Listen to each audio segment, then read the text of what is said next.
বঙ্গবন্ধু সৈনিক লীগ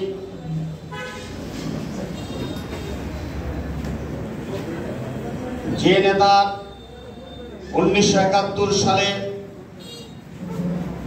বঙ্গবন্ধুর ডাকে ওই সরদ্দিন রেডক্রস ময়দানে বলেছিল, এবারের সংগ্রাম স্বাধীনতার সংগ্রাম, এবারের সংগ্রাম মুক্তির সংগ্রাম। সেই স্লোগান মাথায় নিয়ে যিনি মহান মুক্তিযুদ্ধে অংশগ্রহণ করেছিল আমাদের বীর মুক্তিযোদ্ধা বঙ্গবন্ধু সৈনিক লীগের কেন্দ্রীয় কমিটির সংগ্রামী সভাপতি, এশিয়ান গ্রুপ এশিয়ান টেলিভিশনের সম্মানিত চেয়ারম্যান আলহাজ হারুন রশিদ হারুন ভাইয়ের আগমন আগামী 29 জুন।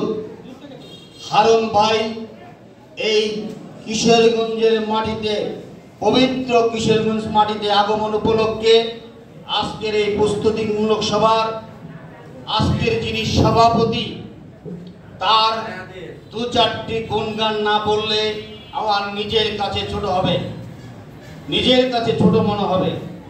আজকে যে সভাপতি আমাদের ফরিদ ভাই, রাত 12টা নয়, রাত 2টা নয়, ফোন করে সব সময় বলে, লিডার হারুন ভাইকে কিশোরগঞ্জের মাটিতে আমরা দেখতে চাই।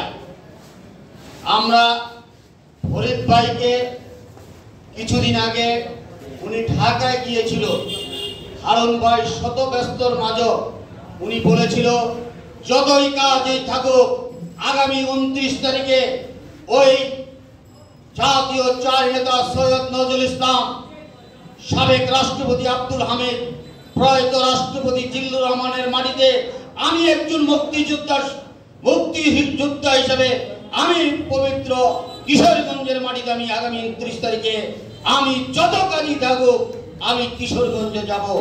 সেই প্রস্তুতিমূলক সবার আজকের এই অনুষ্ঠানের প্রধান অতিথি আমাদের শাহ রেজাউল মাহমুদ ভাই। নাম বলতে হলে অনেকের নাম বলতে হবে আমাদের।